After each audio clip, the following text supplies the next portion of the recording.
Have you ever had a roommate so bizarre that you questioned whether you were living in a reality TV show? Well, let me tell you about mine. Picture this: a typical college dorm room, messy but livable, until my new roommate, let's call him Dan, moved in. At first, Dan seemed like your average guy, but it didn't take long for his true colors to emerge. It all started innocently enough. Dan had peculiar habits, like collecting odd trinkets and insisting on rearranging the furniture at odd hours of the night. But then, things took a turn for the weird. One evening, I returned to our room to find Dan huddled in the corner, surrounded by candles and chanting in a language I couldn't understand. I thought it was some sort of joke until I noticed the strange symbols painted on the floor in red paint.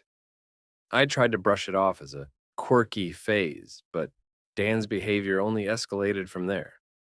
He became obsessed with conspiracy theories, convinced that the government was spying on us through our microwave and that aliens were living among us, disguised as squirrels. But the breaking point came one fateful night when I woke up to the sound of screaming coming from our room. I rushed in to find Dan standing on our desk, wearing nothing but a tinfoil hat and brandishing a broomstick like a sword. He claimed he was defending us from an army of invisible goblins that were trying to steal our souls. Needless to say, I noped out of there faster than you can say psychiatric evaluation. In the end, Dan was politely asked to find a new living arrangement, and I never saw him again. But his legacy lives on as the craziest roommate I've ever had the misfortune of sharing a living space with.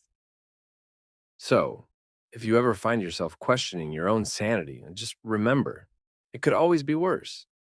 You could be living with Dan.